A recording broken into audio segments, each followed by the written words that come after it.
de Jésus-Christ, on va prier. Amen. On nous assoit au nom de Jésus. Oui. J'ai dit, l'Esprit du Tout-Puissant m'a créé, l'Esprit de Dieu m'a créé, le souffle du Tout-Puissant m'anime. Alléluia. Laisse pas ton cœur chercher des occupations durant les 50 minutes à venir. Occupe-le. Si tu n'occupes pas ton cœur va t'occuper. Alléluia. Tu ne donnes pas du travail à ton cœur, il te donnera du travail. Très vite, tu vas dire, ah oui, tiens, Ophélie a porté du noir, des chaussures. Il va amener ton attention sur quelque chose. Peu importe si ce n'est pas une tenue de quelqu'un, c'est la montre, c'est comment on parle, c'est comment l'autre regarde, comment l'autre dort. Ah, la lumière, ah, c'est joli ici. Tu vas commencer à être affecté à tellement de choses. Aux choses que tu as laissées même à la maison. Parce que ton cœur est vide. Dieu n'a pas souhaité, Dieu n'a pas aimé le vide. La nature n'aime pas le vide non plus. Alléluia. Quand Dieu a vu le vide, il a dit non, ce n'est pas encore bon. Il faut que le bon arrive. Amen. Alléluia. Amen. Il dit la terre était informe et vide. Dieu ne s'est pas arrêté aussi bon chemin. Non. C'est pas bon encore. Le vide, non. Alléluia. Donc pendant que tu écoutes, tu ne veux pas pécher, tu ne veux pas perdre ton temps, donne du travail à ton cœur. Alléluia. Amen. C'est une forme de prière qui galvanise vraiment, qui te connecte vraiment à l'Esprit de Dieu. Et souvent, ne prenez pas une phrase longue. Encore une fois, je le dis, sujet, verbe, c'est suffisant. Localise-moi, Seigneur. Enfin, des phrases simples que tu peux garder dans ton cœur et que le cœur soit occupé à faire ça. Alléluia. S'il est occupé à faire ça, tu vas être occupé toi aussi à entendre la parole de Dieu. Alléluia. Je suis enfant de Dieu. Je suis un ami de Dieu. Je suis un citoyen céleste. Je suis un membre du corps de Christ. Je suis saint par le Christ Jésus. Je suis adopté, justifié, racheté. J'ai tout pleinement en lui. Plus jamais sous la condamnation. Plus jamais sous le joug du péché.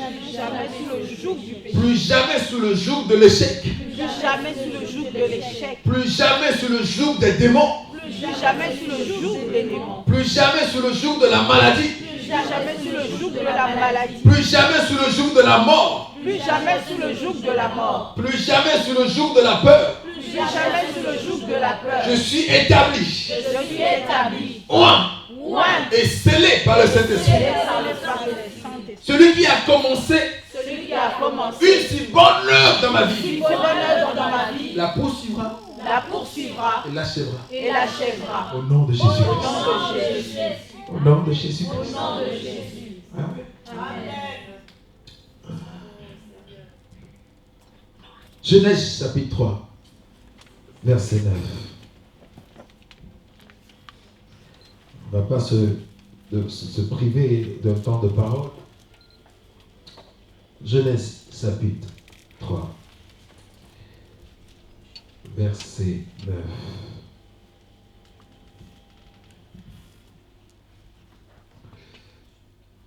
On va dire, où es-tu et que fais-tu? Où es-tu et que fais-tu? Oui, où es-tu et que fais-tu? Alléluia. Où es-tu et que fais-tu? Alléluia. Il y a des gens qui sont dans l'église, mais ils ne font pas ce qu'ils font. Il ne faut pas ce qu'il faut faire quand on est à l'église. Il y a des gens qui sont à l'école, il ne faut pas ce qu'il faut faire quand on est à l'école. Alléluia. Amen. Il y a des gens qui sont à un endroit, ils font tout l'inverse qu'il faut faire à cet endroit-là. Ils sont dans le sacré et ils font ce qui est blasphème. Alors qu'ils sont dans le sacré. Où es-tu et que fais-tu? Devant la menace, des fois, on perd le nord. Et on fait ce qu'il ne faut pas faire, on se retrouve là où on ne doit pas se retrouver. Verset 9, qu'elle a trouvé? Genèse chapitre. Ok, allons-y. Et l'Éternel Dieu appela l'homme et lui dit, où es-tu? Il répondit, j'ai entendu ta voix dans le jardin, Et j'ai eu peur parce que je suis nu et je me suis caché. Alléluia. La parole de commencement. Je crois que Genèse m'enseigne tellement, je peux rester pendant des années. Il dit, l'Éternel appelle l'homme du jardin et demande, où es-tu?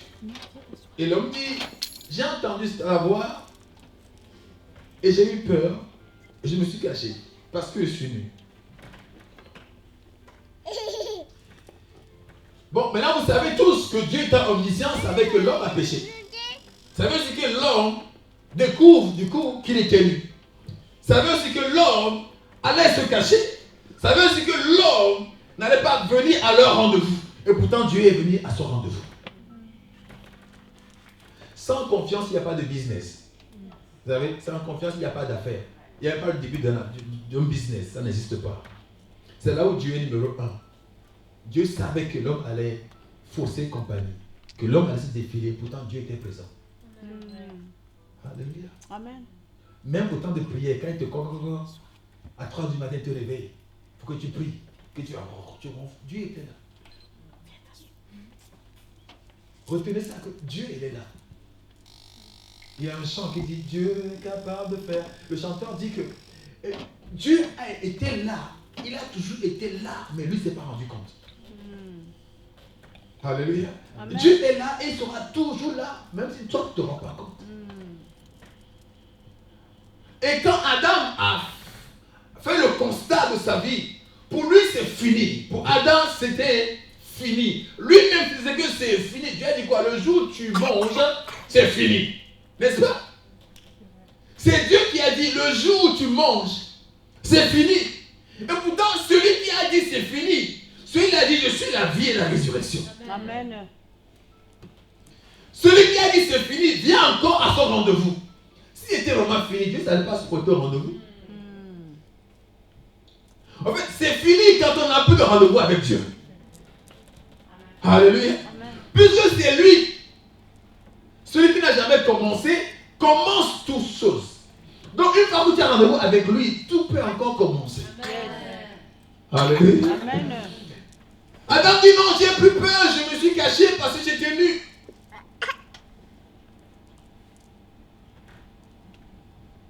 J'ai dit mais je savais toutes ces choses-là. Je savais. Moi j'étais venu pour que on fasse une nouvelle chose. Dieu, sachant ce qui s'est passé, est quand même venu parce qu'il savait qu'il préfère démarrer une nouvelle chose. C'est ce qu'on entend. Amen. Démarrer une nouvelle chose. Abraham lui est resté dans la conséquence de l'ancienne chose qu'il a fait. Dieu était venu pour essayer d'effacer l'ancienne pour faire.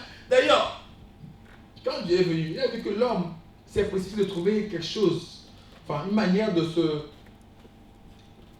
Oui, de se vêtir, ou de se, enfin, je ne sais pas comment on dit, de retrouver un soit de l'honneur, d'être un peu représentable.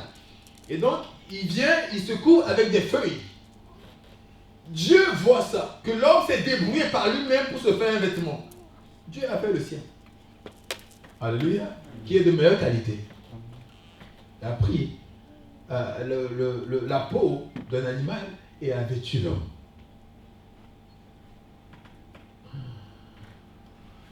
Où es-tu?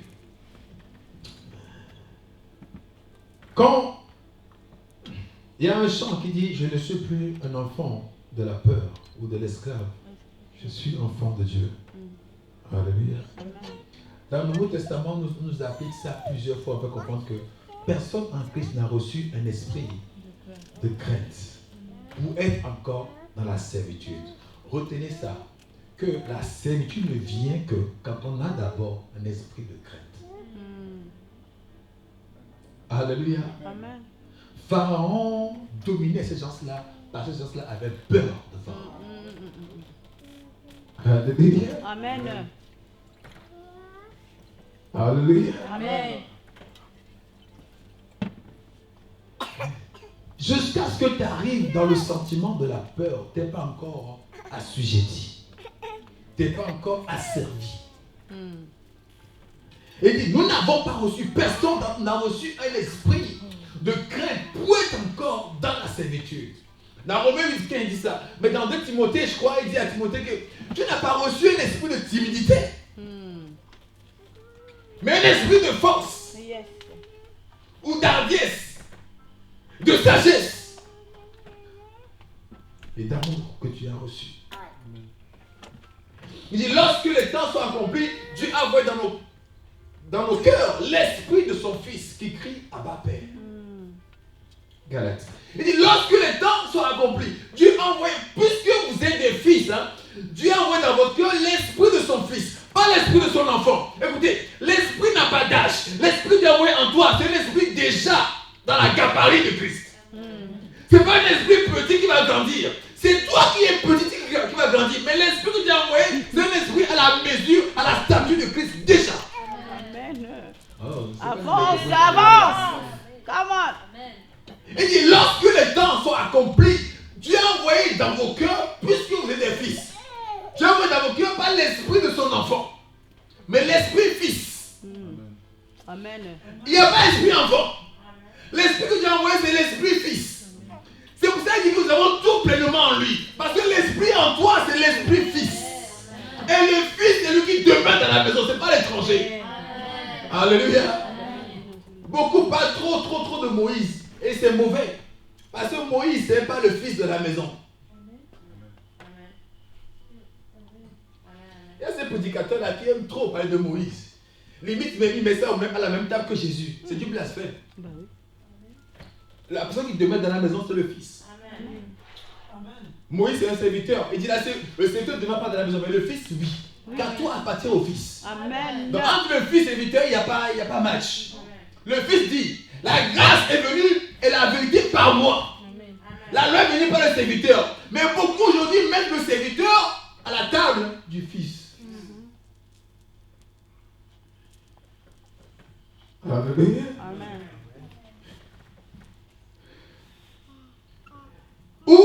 Où es-tu? Où es-tu? 1 Roi 19, verset 13. 1 Roi 19, verset 13. Avec Élie. 1 Roi 19. C'est pas son papa, on a un verset plus haut. Verset 13. Vas-y, voir, verset 13. 1 Roi 19, verset 13. Quand Élie l'entendit, il s'enveloppa le visage de son manteau, et il sortit et se tint à l'entrée de la caverne. Et voici une voix lui fit entendre ces paroles. Que fais-tu ici, Élie? Il répondit, j'ai déployé mon zèle pour l'Éternel, le Dieu des armées, car les enfants d'Israël ont abandonné ton alliance, ils ont renversé tes autels et ils ont tué par l'épée tes prophètes. Je suis resté moi, seul, et ils cherchent à m'ôter la vie. L'Éternel lui dit, va, reprends ton chemin par le désert jusqu'à Damas, et quand tu seras arrivé, tu oindras Hazaël pour roi de Syrie. Alléluia. En fait, Élie est en train de parler du présent. Dieu vient de lui parler du futur. Dieu est constamment en train de faire une nouvelle chose. Amen. Alléluia. Pendant que Adam vient de parler de son situation-là, Dieu est dans la perspective d'une autre chose déjà. Alléluia. Dieu est tout le temps en mouvement. Il est tout le temps en mouvement. Élie est en train de se plaindre. Ah, ça. Dieu dit, hey, prends ton truc là, va-t'en d'ici. Et va, tu vas oindre, va, tu vas faire. Dieu est dans le futur. Ça va se passer après. Amen. Merci Seigneur. Puisque Dieu est en marche. Oui. Dieu n'est pas un statut, Dieu est en marche. Oui. Et en marche, c'est en marche. Et si vous comprenez, quand on est en marche, on marche. On marche. On avance. On avance. Yes. Alléluia. Amen.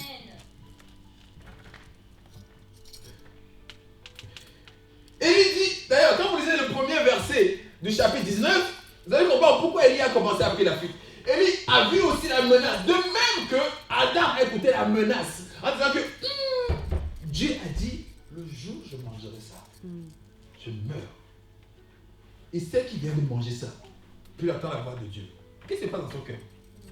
Culpabilité, peur. Mais là où il y a peur, c'est quoi? Il y a un risque de châtiment. Alléluia. Amen. il n'a pas compris ce que vont nous rapporter après les écrits de Jean. 1 Jean et 2 Jean vont dire après que ce que nous disions depuis le commencement, que nous répétons encore aujourd'hui, c'est que Dieu est amour. En ce moment, il n'a pas la révélation que lui, Dieu est amour. Amen. Je pense qu'il était étonné que Dieu ne l'a pas frappé.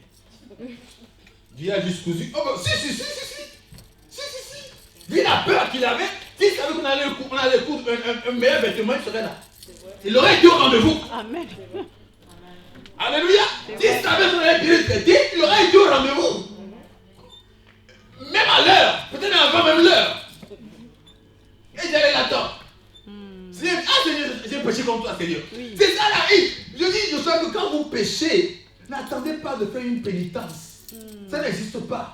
On demande repentance, pas pénitence.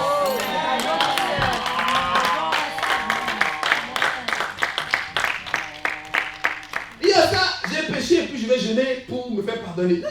Pendant que tu sais que tu as péché, c'est le même instant là, tu demandes pardon. Il n'y a pas le père qui dit je viens à l'église, quand on va faire la prière de début, là, on va donner le sang de Jésus, en ce moment, je vais. Ça, c'est arrivé. Ça veut dire que le temps où tu fais le transport jusqu'à l'église, mais si tu as fait quelque chose, mais toi tu vas en enfer. Le temps de tracer pour l'église pour prier, mais c'est pas normal. Dès que tu es conscient que tu n'es pas en harmonie avec Dieu, tu repasses à tout de suite. Il n'y a pas les prendre la flèche, ou bien les drapeaux, ou bien les caoutchoucs là, des prêtres catholiques, et dire, je me flagelle, j'ai péché, je me flagelle. Tu vas en enfer avec tout ça. C'est la vérité. Alléluia. Amen. Alléluia. Adam ne savait pas que Dieu allait se soucier de lui. Quand quelqu'un a tué Abel, il ne s'attendait pas que Dieu se soucie de lui. Dieu a même mis jusqu'à une marque, tu dis que personne ne le touche. Alléluia. Alléluia. Amen. Quand il avait peur de la parole de Dieu, j'ai tué Abel. Et puis le sang d'Abel crie. Mais quand Dieu est venu, il ne s'est pas montré le Dieu vengeur tout de suite. Ni dans le premier, ni dans le deuxième cas. Alléluia. Le Dieu vengeur, on commence à le voir quand le serviteur est arrivé. Serviteur c'est qui? Moïse. Mais quand le fils lui-même était en activité, dans Genèse, il n'y avait pas de vengeance.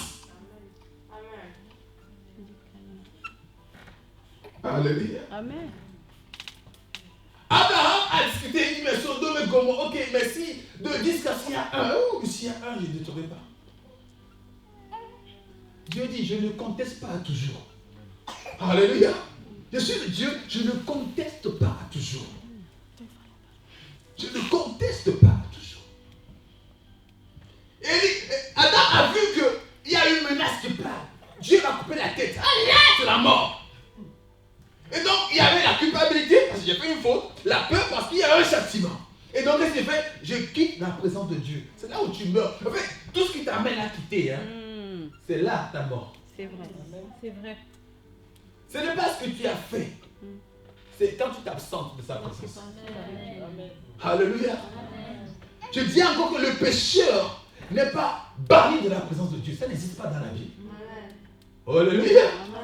Mais le pécheur lui-même, n'ayant pas la connaissance de la parole, peut lui-même s'absenter de la grâce de Dieu. Il dit, veillez à ce que personne ne soit privé. Parce que quand on est privé de la grâce de Dieu, l'arme est une pousse et pour des rejetons qui après causent des troubles et affectent plusieurs. Alléluia. Amen. Veille à ce que personne ne soit privé, pas de la loi, mais de la grâce. Amen. Tu ne peux pas vouloir que Dieu fasse une nouvelle chose dans ta vie si tu ne vois pas Dieu est capable de passer outre tes manquements ou les fois où tu doutes. Alléluia. Il est dit dans la Bible une phrase un verset qui bouleverse tout le monde, dit que celui qui doute ne s'imagine même pas recevoir ne serait-ce quelque chose de la part de Dieu. Là, tu pries. Je sais, donne-moi ça. Et puis il a dit, je suis en train de douter à Dieu, que c'est m'a encore fait. Mais quand vous lisez un autre verset de Jacques, il dit que quand vous ne doutez pas dans votre cœur, alors que très souvent, vous allez remarquer, très souvent, le doute que vous avez, c'est un doute de la pensée. C'est différent un doute du cœur. Alléluia. le doute va commencer certainement par la pensée. Jusqu'à un moment où elle s'établit dans ton cœur. Alléluia. De même que la foi d'ailleurs. Mais quand vous priez qu'une pensée arrive, vous avez le temps de vous désunir avec cette pensée-là. De ne pas l'accepter, dire bon, ok, allez, doute là, c'est pas ce que je vais faire là, je doute. Non. Une manière de repousser le doute quand ça vient, c'est de dire au doute que le Seigneur est capable de se glorifier dans ma faiblesse. Amen. Et puis le doute de lui-même. Ouais, c'est comme s'il manque d'arguments. Non, sérieux, c'est comme il manque d'arguments. Il sait plutôt quoi te dire. Puisque tu avoues que tu es faible, mais que tu es fort. Amen. Alléluia. Alléluia. Parce que quand il doute que non, je ne doute pas, il va te rappeler des choses que tu as fait dans le passé. Ah, toi là, tu ne te rappelles pas de ça, tu ne te rappelles pas de ça, tu ne te rappelles pas de ça.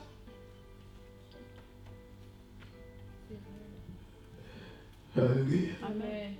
Alléluia. Amen. Alléluia. Amen. Un jour, je devais prier, mais 1 heure avant le temps de la prédication. Et je ne l'ai pas fait, je suis arrivé, je crois que c'était vendredi ou dimanche. Et puis quand je suis assis, l'heure de commencer, le diable s'est invité, je ne sais pas comment. Et il dit, je dis là, tu vas manquer de mots. Tu n'as rien préparé, tu n'as pas prié. Puis j'étais là, comme coincé dans la chaise, je réfléchissais. Et puis, juste lorsque je me lève, je viens ici, je ne sais pas quoi dire. Je vois les versets, ils ne me parlent pas. Et puis, vous savez, souvent, quand on commence à demander aux gens de prier, des fois, c'est qu'on se cherche nous-mêmes. C'est la vérité. Genre, prier là, ces gens, ils se cherchent un peu. Comment la chose va se passer? Alléluia. Et je me suis rappelé de Samuel, l'Esprit m'a rappelé Samuel, qui dit, Dieu prend les gens dans la poussière, les fait asseoir parmi les corps. Il dit, mais je ne veux pas être plus bas que la poussière. Dieu m'a fait avec la poussière. Donc Satan, je ne veux pas être plus bas que la poussière, je suis candidat à être pris. Je suis candidat à être pris. Alléluia. Amen. Adam n'a pas compris que Dieu pouvait encore faire quelque chose de lui. Pour lui, c'était fini. Même Caïn ne croyait pas. Il dit non, mon châtiment est trop grand. C'est bon, on va me tuer. Non, Dieu dit ok. Tu mets une marque sur toi, personne ne va te tuer.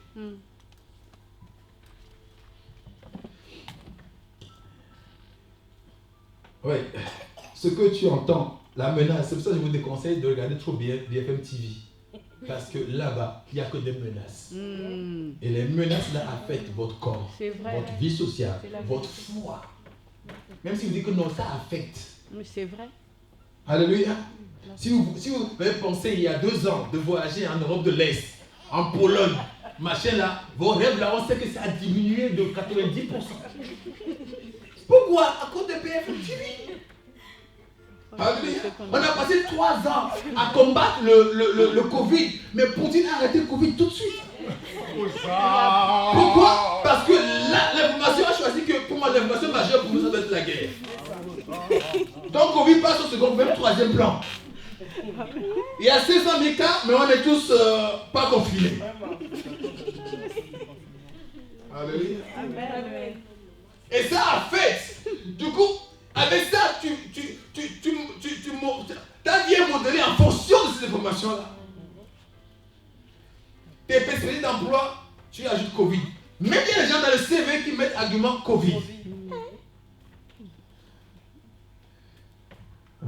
C'est comme les chrétiens. Hein. Beaucoup, tu leur demandes ce qu'ils ont fait. Leur vie chrétienne, il y a 2 ans, ils vont te dire Covid. On dit Covid a fait que on n'a pas exercé, on n'a pas prié, on n'a pas à l'église, on n'a pas Covid. Quand tu vas leur demander, ils m'ont dit Covid. J'aimerais bien voir comment ça va se passer. Il dit, Achab rapporta à Jézabel tout ce qu'avait fait Élie. Et comment Élie avait tué par l'épée tous les prophètes. Jézabel envoya alors son messager à Élie pour lui dire que les dieux me traitent dans toute leur rigueur si demain à cette heure je ne fais de ta vie ce que tu as fait de la vie de chacun d'eux, en parlant de ces prophètes de Baal. 3 nous dit, Élie voyant cela se leva et s'en alla pour sauver sa vie. Élie voyant quoi? C'est ça. Voilà un grand prophète qui a vu à cause de la menace. Il n'a pas dit Élie voyant Dieu. Non, Élie voyant cela, voyant cette menace-là, son activité, son cabinet est fermé. Il ferme son emploi. À cause de quoi? La menace qui est arrivée. Ce n'était pas du genre de Paul à qui on reçoit une prophétie. Oh Paul, il ne va pas là-bas. On a vu quand tu es passé là-bas, on t'a attaché, on t'a battu à mort. Et dit, mais que me faites-vous là de pleurer? Mais je suis très content et très volontaire. Être attaché pour l'évangile, être battu, même à mourir pour l'évangile. Et puis il n'a pas fait ça. C'est que la force que donne la grâce, la loi ne donne jamais. Amen. Dans la grâce, Paul dit que je suis prêt à être lié, attaché pour la cause de l'évangile. Dans la loi, Élie a dit, menace, non, moi je cours. Il ferme l'église, il dit c'est bon, j'arrête. Combien d'entre vous ont arrêté le ministère à cause des menaces? C'est vrai. Alléluia. Amen. Et quand il menace, pas seulement menace de mort, menace d'emploi, menace de divorce, menace de mariage, menace de ça. Beaucoup ont arrêté le prier à cause des menaces. Alléluia. Beaucoup ont arrêté le bien qu'ils faisaient à cause des menaces. On a bien dit, ne te lasse pas de faire du bien. Autant convenable, Dieu se souviendra. Mais les gens se lassent pas à cause de... Non, à cause des menaces. Vous voyez comment Dieu a oint cet esprit. Le Seigneur Jésus qui allait partout faisant du bien, car le Seigneur était avec lui à 10-38. Partout, il ne s'arrêtait jamais. Même en plein menace, il faisait du bien. Amen. Alléluia. Amen. On a arrêté Pierre. Après l'avoir relâché, on l'a interdit de parler de Jésus. Et il va leur dire, jugez vous-même. Si il est préférable d'obéir aux hommes qu'à Dieu. Soit c'est Actes chapitre 4, verset 32 par là. Et puis quand on l'a relâché, après on l'a battu, il part de là, il rejoint les autres. Il dit quoi?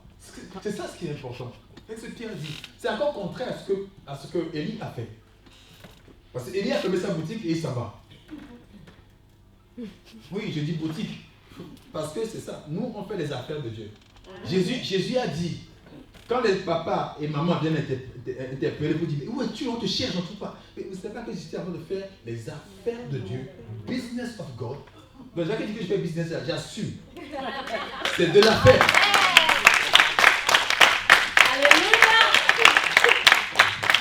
Alléluia. Il dit, je ne sais pas que je suis en train de faire les affaires de Dieu. Dieu a des affaires. Oui. Dieu a des affaires. Et on s'en occupe. Alléluia. Amen. Pierre n'a pas fermé la boutique. Au contraire. Verset, quelqu'un trouve à 4, je ne sais pas quel verset c'est, et il dit, il lève sa voix et il prie. Il dit, Seigneur, regarde leur menace. Ce n'est pas à lui, Pierre, de regarder la menace des hommes, mais il dit à Dieu lui-même de regarder la menace. Il dit, Seigneur, regarde la menace. C'est toi qui as dit, mais pourquoi ce tumulte parmi les nations? Pourquoi ces cris contre le Christ et son nom? Pourquoi? Verset 29, on peut lire. Et maintenant, Seigneur. Non, un peu avant alors. 28 ou 27. En effet, contre ton... Non, encore plus haut, 25. Ou 23, voilà, commence à 23. Après avoir été relâchés, Voilà. ils allèrent vers les leurs et racontèrent tout ce que les principaux sacrificateurs et les anciens leur avaient dit. Lorsqu'ils l'eurent entendu, ils élevèrent à Dieu la voix tous ensemble et dirent, Seigneur, tu es le Dieu qui a fait le ciel, la terre et la mer, et tout ce qui s'y trouve. C'est toi qui as dit, par le Saint-Esprit, par la bouche, que notre Père, ton serviteur David, par la bouche de notre Père, ton serviteur David. Pourquoi ce tumulte parmi les nations et ces vaines pensées parmi les peuples? Les rois de la terre se sont soulevés et les princes se sont ligués contre le Seigneur et contre son oint. En effet, contre ton saint fils Jésus que tu as oint, Hérode et Ponce Pilate se sont ligués dans cette ville avec les nations et avec les peuples d'Israël pour faire tout ce que ta main et ton conseil avaient arrêté d'avance. Et maintenant, Seigneur, vois leurs menaces et donne à tes serviteurs d'annoncer la parole Amen. En étendant ta main. Amen. Il dit, Seigneur, vois leurs menaces et fais-nous fuir. Et donne-nous à tes serviteurs d'annoncer encore la parole avec une pleine assurance. En étendant ta main qui se passe des prodiges, des miracles. Amen. Vois les menaces, mais encourage-nous à faire encore plus. Amen. Alléluia. Vois les menaces, mais donne-nous à faire encore davantage. Quand Jésus dit, vous qui me ornissez, vous qui me dénigrez devant les hommes, je ferai pareil. C'est dans tout ça. Alléluia. C'est pas que tu prends le tabou, tu dis que non, je dénie Jésus. Non. Jésus dit, préférez-moi à vos femmes, à vos maris, à vos enfants, à vos sous, à vos boulots, à vos travails et tout le reste. Sera donné par-dessus. Mais dites Amen, hein, c'est écrit. Amen. Alléluia. Amen. Il dit, préférez-moi à ces choses-là. Préférez-moi à ces choses-là. Je vous dis, l'église de Paul Yonggi Cho, je crois qu'il est décédé d'ailleurs l'année passée, j'ai l'impression. C'est ça, hein? Oui, oui. Ouais. Mais à un moment donné où l'église subissait des attaques, où s'il n'y avait pas de socle en tant que tel, on pensait même que ça allait fermer, ce sont les phares de l'église. À peine quarantaine, l'église était à 150, c'est devenu 40. C'est pour vous dire ce qui s'est passé. Et des femmes, une quarantaine de femmes sont levées. Vous savez, dans les pays là-bas, ils avaient des cheveux naturellement très longs. Qu'est-ce que les femmes ont fait? Ils ont rasé leurs cheveux. Ils ont rasé leur tête. Chacun avec sa tête, emballé, vendre. Et l'argent servit de payer un local. C'est là où l'église a repris la tête des femmes. Bon, ici, là, vous rajoutez, hein. On est d'accord. On va chez chinois en blanc. Ok. Mais.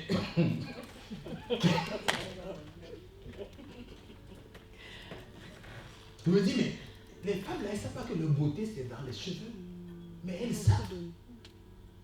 Parmi elles, il y avait des femmes qui veulent se marier, donc qui ont déjà des maris à la maison. Alléluia. Dans les deux cas, c'est la honte. La tête chauve là du femme. Et le temps que ça pousse, c'est pas une semaine, hein. Pour aller vendre. Et nous on l'achète après, hein. Alléluia. Alléluia. Alléluia. Amen. Quand tu es devant la menace, tu fais quoi? Les trois hébreux ont dit, notre Dieu est capable de nous délivrer de la fournaise ardente. Plus que capable. Et il va nous délivrer. Mais les ajoute, mais s'il ne le fait pas, mais s'il ne le fait pas, nous n'allons pas fléchir à ton statut, à ton... Alléluia. Amen. Nebuchadnezzar est venu voir Daniel. Il dit, Daniel, le Dieu que tu sais avec tant de persévérance, écoutez bien, avec tant de persévérance, t'as été délivré des fausses lions? Il dit, oui, roi, oh roi, longue vie à toi. Les lions m'ont fait aucun mal. Parce que Dieu sait que je n'ai pas fauté contre toi ni contre lui.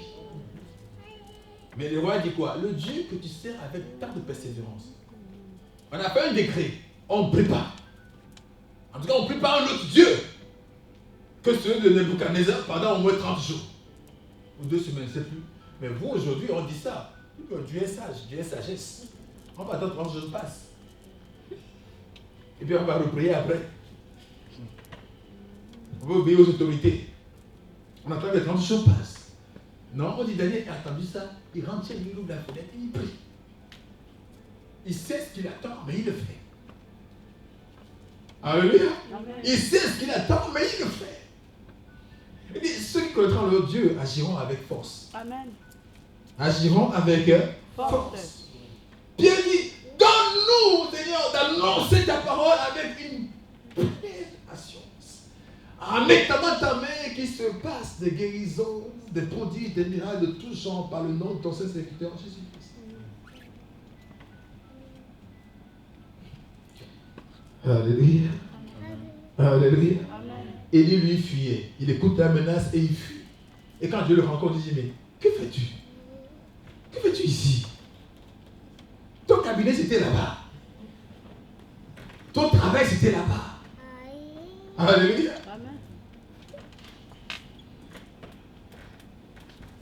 c'est pour ça qu'il ne faut pas quitter un endroit pour aller à un autre endroit sans que Dieu soit l'élément central de la chose.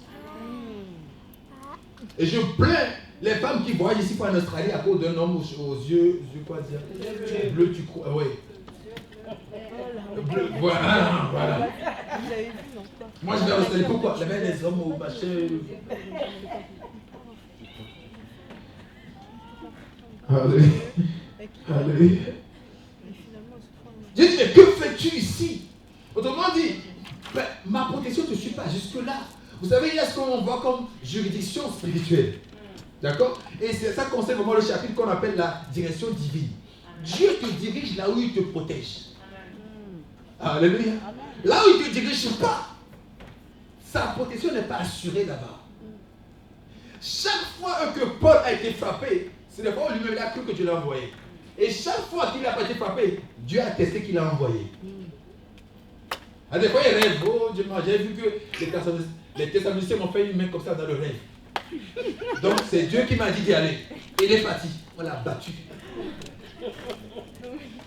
Ah non, mais c'est pas drôle, mais c'est écrit comme ça. C'est vrai. Alléluia. Alléluia.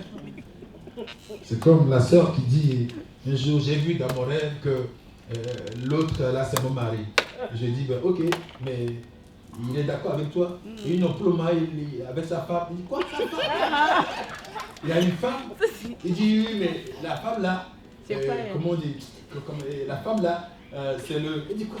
Quand elle a dit, bon, en gros, pour me faire comprendre que la femme là, c'est l'usurpateur de place. Voilà, la femme là usurpe sa place à elle. Il dit, moi, je ne vais pas prier avec toi dans ce dossier-là. C'est l'ombre. Je ne vais pas prier avec toi dans ce dossier-là. Alléluia. Alléluia. Alléluia. Amen. Ouais. Jésus va lui dire, non, non. Si j'ai déployé tes ailes, j'ai pour mes ailes. J'ai dit, non, non, non, écoute, c'est bon. Va là-bas, on monte telle personne, on monte telle personne, on monte telle personne, bouge comme ça, bouge comme ça. Alléluia. Dieu n'a même pas dit, alors Isabelle va t'attaquer comment? Isabelle vient comment? Il va t'attaquer comment? Il va te tuer comment? Remarquez, Dieu n'a pas dit ça. Il n'a pas dit, ok, Isabelle, tu fais quoi? On veut te faire quoi? Dieu a seulement dit, ok, va, va-t'en d'ici, on va monter personne, on va monter pour ta place, parce que l'onction ou le ministère doit continuer. Amen. Alléluia. Amen. Que tu ne veux ou que tu ne veux pas, ça doit continuer. Donc si tu ne veux pas, on a quelqu'un d'autre à ta place. Agar, prenons Genèse chapitre 16. Il y a encore une histoire là-bas. Que Agar aussi, que fais-tu là-bas? Qu'est-ce que tu fais? 16, verset 8. On ne va pas lire tout le chapitre. Genèse 16, verset 8. 16, ouais. 16, verset 8. Ouais. Il dit, Agar, servante de Sarai, d'où viens-tu et où vas-tu? C'est ça. Elle répondit, je fuis loin de Sarai, ma maîtresse. L'ange de l'Éternel lui dit, retourne vers ta maîtresse et humilie-toi sous sa main. L'ange de l'Éternel lui dit, je multiplierai ta prospérité et elle sera si nombreuse qu'on ne pourra la compter. Alléluia.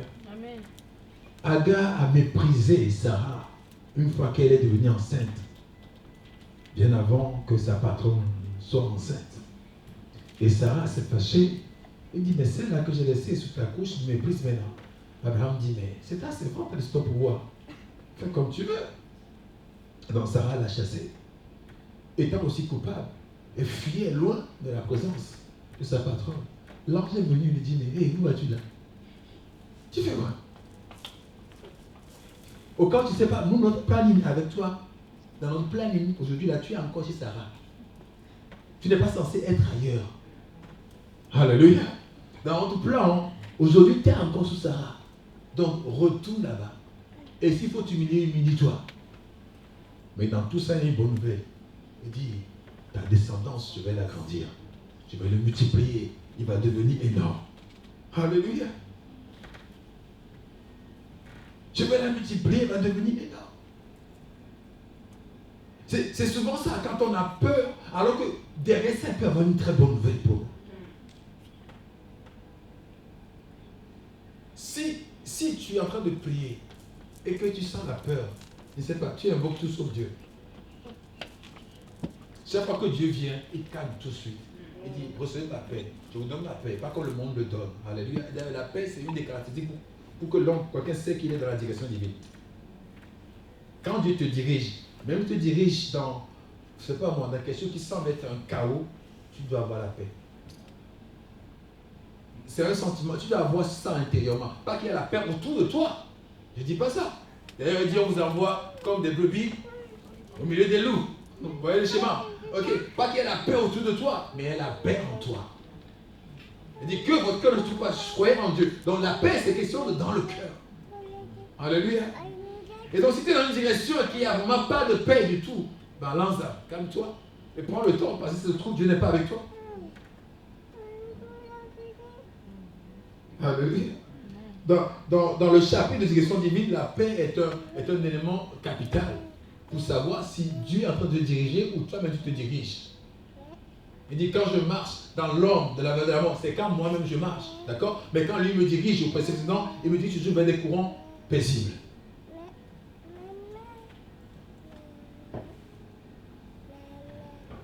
De Timothée 1, 8, que vous connaissez déjà, il dit, nous n'avons pas reçu un esprit de... Oui, non, on n'a pas reçu un esprit de timidité. Non, on n'a pas reçu un esprit de timidité. Si tu fais avec la peur, tu vas te retrouver dans des lieux qu'il ne faut pas. En train de faire des activités qu'il ne faut pas faire. Combien d'entre vous sont en train de faire un travail qu'ils ne veulent pas faire? Un métier qu'ils ne voulaient pas faire au départ. Alléluia. Ou être dans une situation que tu ne veux pas, mais tu y es quand même. C'est la peur qui t'a conduit là-bas. Beaucoup veulent créer la société, mais ils ne peuvent pas le faire pour le moment. À cause de quoi? À cause du calcul et du calcul. La peur de si ça rate. Si ça rate, et si ça rate, et si ça rate.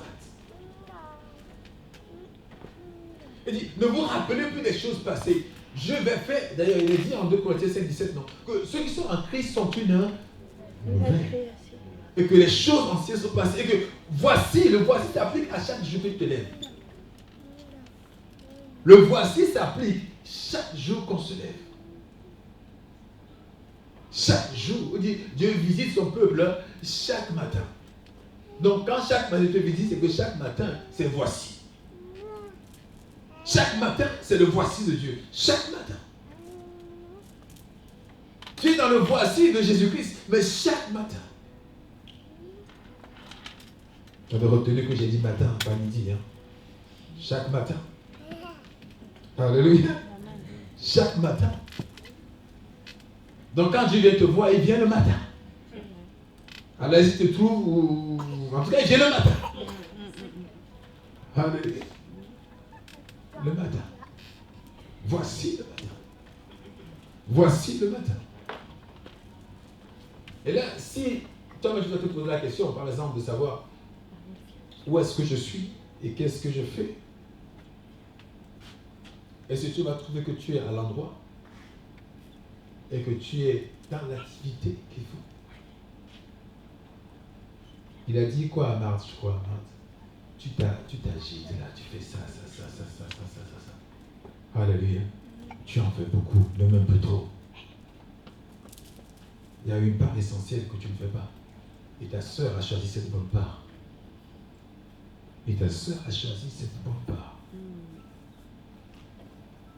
Le salut n'est pas dans quelque chose qu'on fait comme ça au hasard une fois en passant.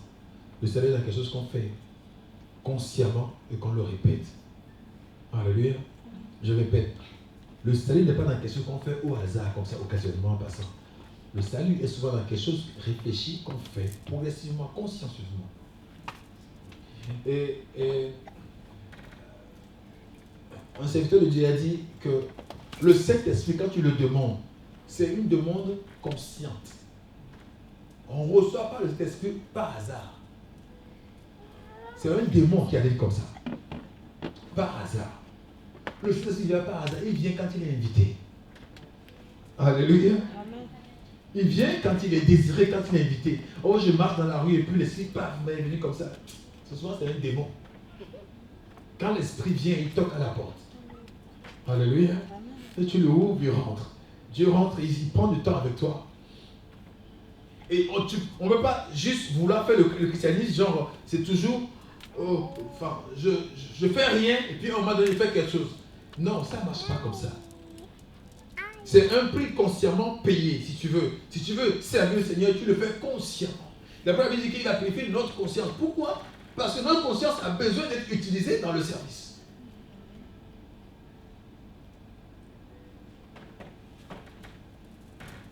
Il dit Adam, où es-tu? Il dit à l'autre, que fais-tu? Où es-tu? Où vas-tu? Il dit à Agar. Il dit à Élie, mais que fais-tu ici? C'était pas ta place ici. Et tout ça, c'est à cause des menaces. Tout ça, c'est à cause des menaces. Et menace, c'est pas dire que tu n'es pas puissant. Remarquez que la menace était faite même au plus puissant. Enfin, plus puissant. Élie n'était pas un prophète qui n'avait pas la puissance. On est d'accord? Pierre non plus. Il n'était pas démuni. Donc la menace était faite pour tout genre de personnes. Toutes catégories confondues. Et les réactions sont différentes les uns des autres. Pierre, animé de l'Esprit Saint, agit différemment. Élie agit différemment quand même il y avait l'Esprit de Dieu sur lui. Alléluia. Alléluia. Amen. Beaucoup, vous avez arrêté d'évangéliser juste à cause des menaces. Pas menace de mort, hein. Menace de perdre un contact. C'est simple que ça. Menace de perdre un contact. Menace d'être sabordé par ton entourage. Menace qu'on ne te regarde plus comme on te regardait avant. D'ailleurs, c'est une bénédiction. Si tu viens à Christ, qu'on ne te regarde plus comme on te regardait avant. Amen. Ça doit être ça. Alléluia. Tu viens à Christ, qu'on te regarde pareil. Tu as le même cercle d'amis. Ils ne savent pas quelque chose a changé chez toi. Je vous dis que le jour où on va inviter quelqu'un ici, et puis la personne vient et puis vous croise, et puis il est étonné, ça c'est une révélation. Le jour où quelqu'un vient à l'église, il vous reconnaît, et puis il dit, oh tu es Boris, ah bon, tu es chrétien? Là, c'est scandaleux. Alléluia. Ça doit être, tiens, ah Boris, ah ouais, je comprends, donc tu es chrétien.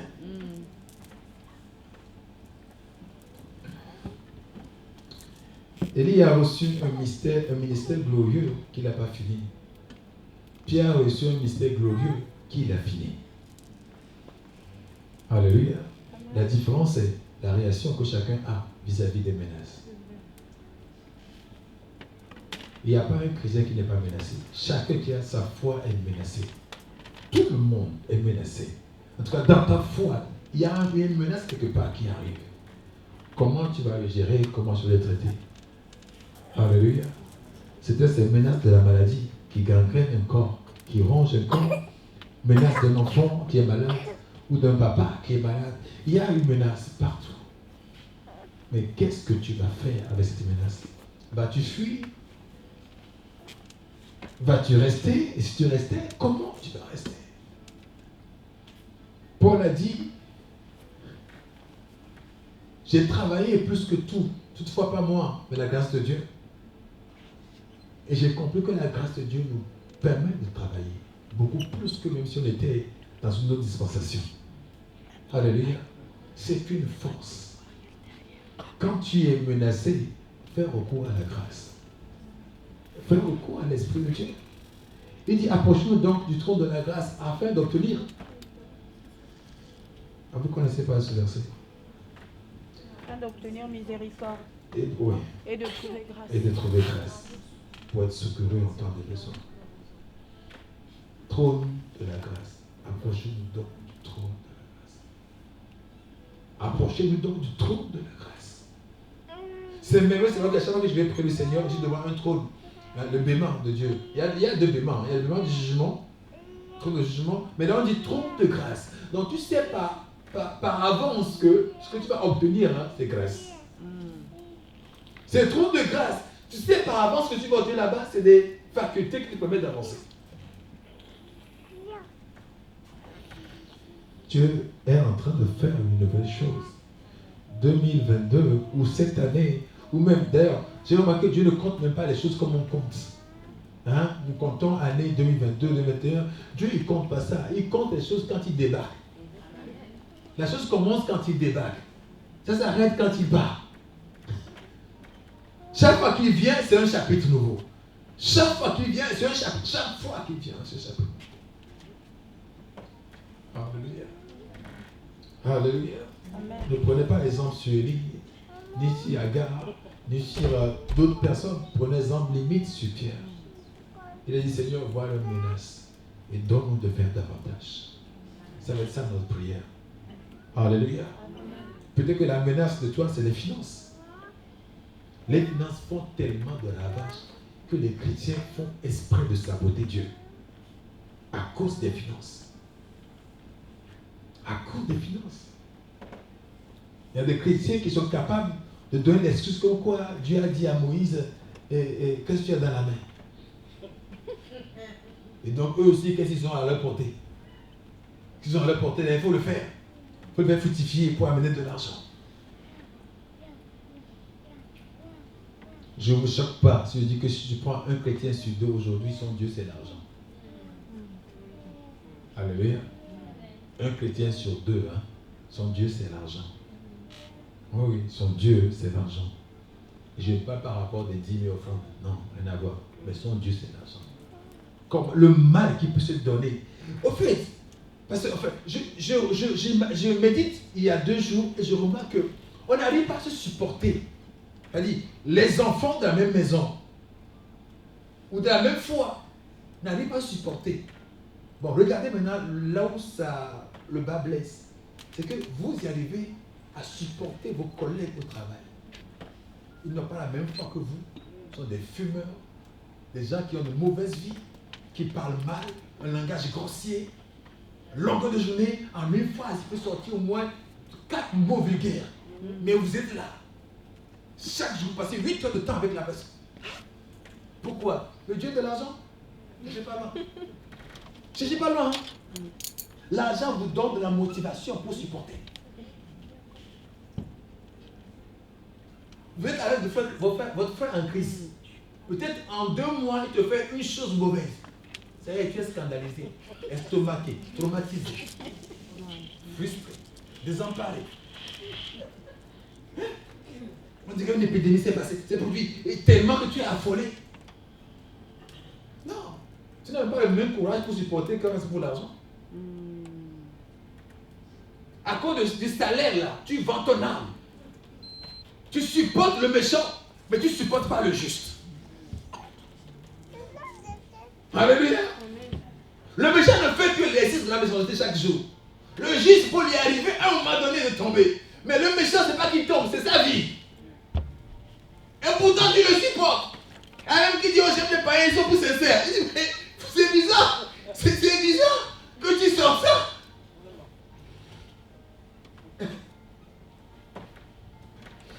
Alléluia. C'est ce qu'on y gagne qui change tout. Ce qu'on y gagne qui change tout.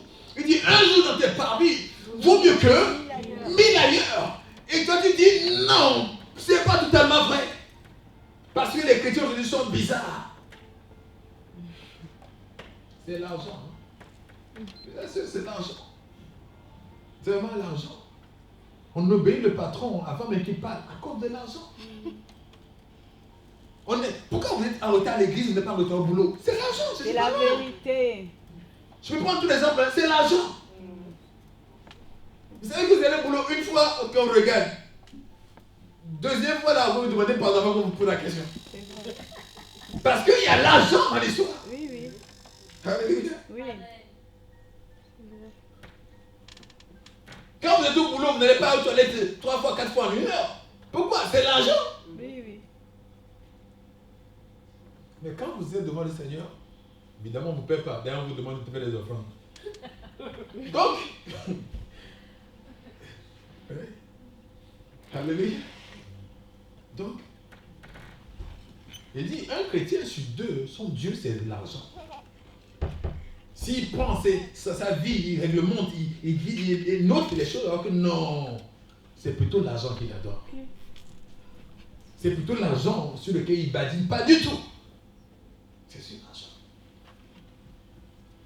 Alléluia. C'est sur l'argent. Quand je remarque la vie du psalmiste, je dis il est riche, mais sauf qu'on n'était pas donné l'argent. Parce qu'il faut de la ténacité, de l'abnégation, du courage, de la dévotion pour fabriquer une guitare. Et à son époque en plus. Mais ce monsieur a fait couper des arbres, de l'acajou, et fabriquer quelque chose qui peut résonner comme une guitare. Placer des cordes, faire des recherches pour trouver des cordes qu'il faut. Et il faut de l'ingéniosité pour faire ça. Il faut du courage, de la persévérance. Ça peut durer même des années de fabriquer que ça marche, une guitare. Alléluia. Et tout ça pourquoi? Pour pouvoir faire une mélodie à Dieu.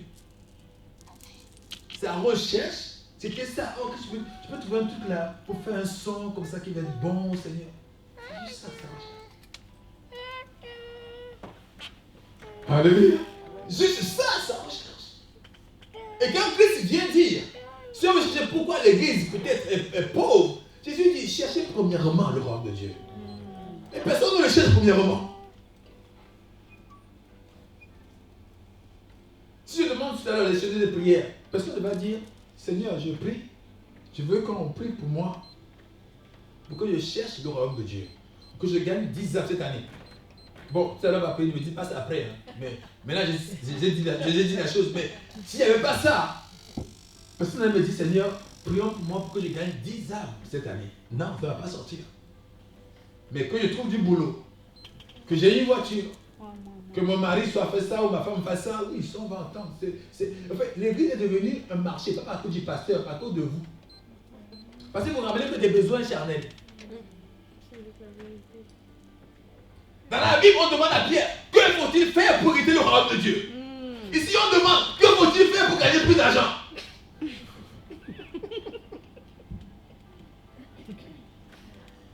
Amen. Oui, acclamez le Seigneur. Donc, week-end. Oui, acclamez le Seigneur. Il dit, que faut-il faire pour gagner le ciel? Il dit, que faut-il faire pour gagner la terre? Alléluia. Oui, oui.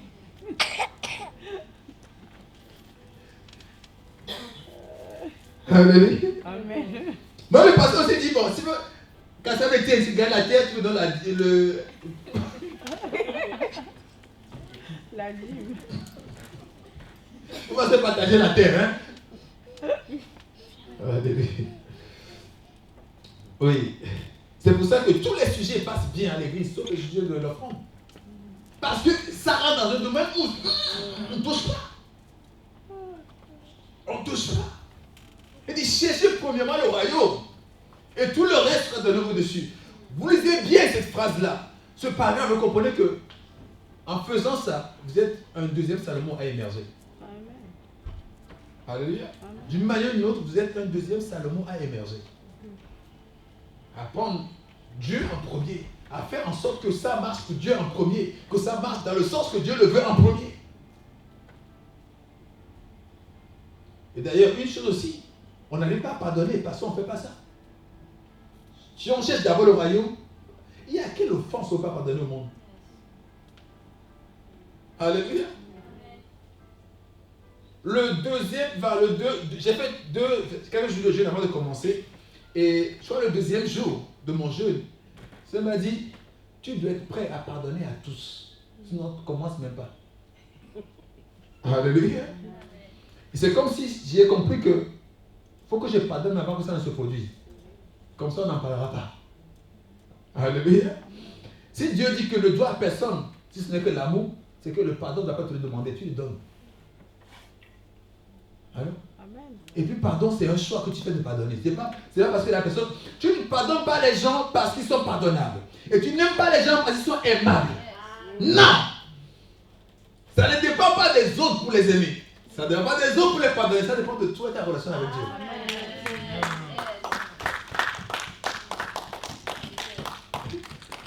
Alléluia. Ah, j'ai envie d'aimer ce frère la main. Je ne le sens pas, c'est faux. Ça ne dépend pas de comment il sent. C'est pas un fromage. Ça dépend pas de comment sa tête est. Non, ça dépend de comment ton cœur est. Alléluia. Alléluia. Non, c'est vraiment toi qui décides. Regardez vos enfants. Vous mettez un enfant au monde. J'ai vu une maman qui était dans mon immeuble, il n'est plus. Mais son enfant est tellement capricieux, handicapé, machin. Un jour, j'étais un jeune, j'ai dit, mais tu veux que je prie avec toi? Il me dit non. Le frère Brunel le connaît. Il dit non. Il dit non, bon, ok. Bon. Et puis l'autre jour, j'ai connu, j'ai dit, je vais quand même te dire quelque chose. Tu es une maman spéciale. Pas appeler la fondue à l'arbre. Parce que c'est vrai. Comment elle s'occupe de son enfant qui est handicapé, problématique et tout ce que vous voulez? Mais comment elle s'occupe? Il dit, mais c'est parce que l'enfant était aimable. Ça, je vous dis la vérité. L'enfant n'était pas aimable du tout. Même moi, je vais passer une avec l'enfant. Non, il n'était pas aimable, pas du tout. Malgré ses handicaps, mais il était difficile. Mais la dame l'a aimé. Elle a chassé des copains qui sont venus là. Elle a dit, non. Si personne n'aime son enfant, non, je suis avec lui. Moi, je disais, oh, ça c'est une condition difficile à remplir quand même. Aimer cet enfant-là. Parce que pourquoi? C'est son fils. Et elle a décidé, dès qu'elle a mis l'enfant, que ça c'est mon fils. Je l'aime. Alléluia. C'est une décision. J'ai décidé de te pardonner, je te pardonne, peu importe ce que tu fais.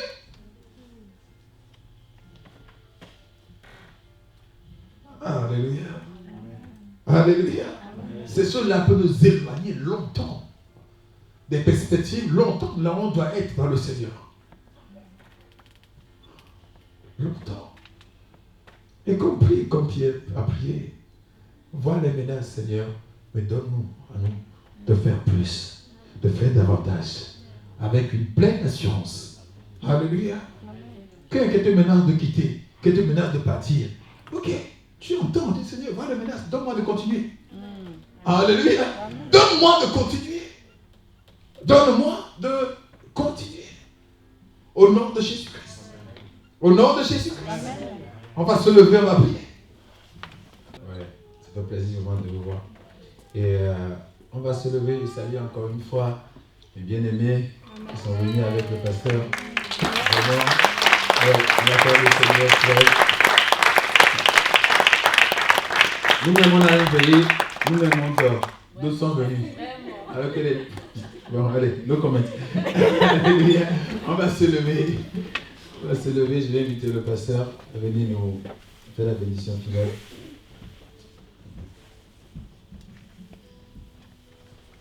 Alléluia. Amen.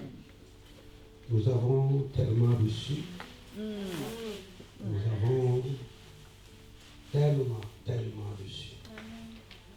Que cette grâce et cette faveur ne peuvent pas rester inactives. Nous prions notre Seigneur et notre Dieu qu'il active ce que nous venons de recevoir. Qu'il remplisse nos vies de toutes ces promesses qui sont semées. Qu'il bénisse au-delà de toute bénédiction. Au nom de Jésus-Christ, ce qu'il a semé dans nos vies. Alléluia, à travers, Seigneur notre Dieu et notre Roi, à travers cette parole dite, Seigneur, que malgré la peur, malgré la crainte, que tu nous amènes loin dans ta présence, dans ton amour, dans ta bonté. Que nous ne reculions jamais, que nous allions plus de l'avant pour découvrir tes profondeurs. Seigneur, tu as dit que ce n'est ni par ta force, ni par notre force, ni par notre puissance, mais par la puissance du Saint-Esprit. Tu as dit, Seigneur, alléluia, à Zorobabel, tu as dit à la montagne, montagne, qui es-tu pour t'opposer à Zorobabel? Qui es-tu, montagne, pour t'opposer à Zorobabel? Alléluia.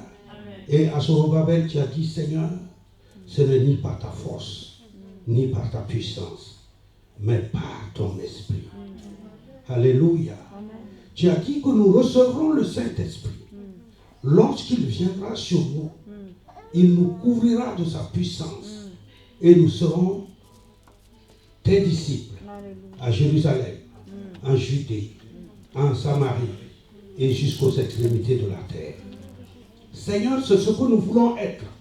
Tout ce que nous avons reçu ce soir, c'est pour nous préparer à être tes disciples, à être tes témoins à Jérusalem, en Judée, en Samarie et jusqu'aux extrémités de la terre. Car telle est la promesse que tu as mise en nous. Telle est l'assurance que tu as déposée dans nos vies. Celle d'être, Seigneur, tes disciples. Alléluia. De proclamer ta parole. De faire de toutes les nations tes disciples. Les baptisant au nom du Père et du Fils et du Saint-Esprit. Et en leur apprenant à observer tes commandements jusqu'à ce que tu reviennes. Seigneur, notre Dieu et notre roi, nous voulons être ces disciples-là, ces disciples que tu as formés, que tu as forgés par ta puissance infinie, par ta grâce et par ta miséricorde. Seigneur, sois élevé, sois glorifié, sois célébré au nom de Jésus-Christ. Seigneur, nous voulons proclamer maintenant ta parole, que le peuple de Dieu élève ses mains vers le Seigneur. Alléluia. Et reçoive la grâce. Alléluia, la puissance et l'amour de notre Seigneur.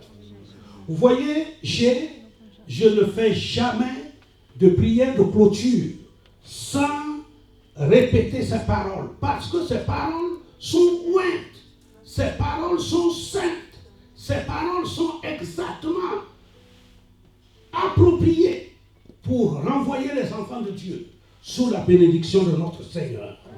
L'Éternel parla à Moïse et dit, parle à Aaron et à ses fils et dit, vous bénirez ainsi les enfants d'Israël, vous leur direz, que l'Éternel te bénisse. Amen. Et qu'il te garde. Amen. Que l'Éternel fasse luire sa face sur toi et qu'il t'accorde sa grâce. Amen. Que l'Éternel tourne sa face vers toi et qu'il te donne la paix. Amen. Au nom de Jésus-Christ. Alléluia. Amen. Amen.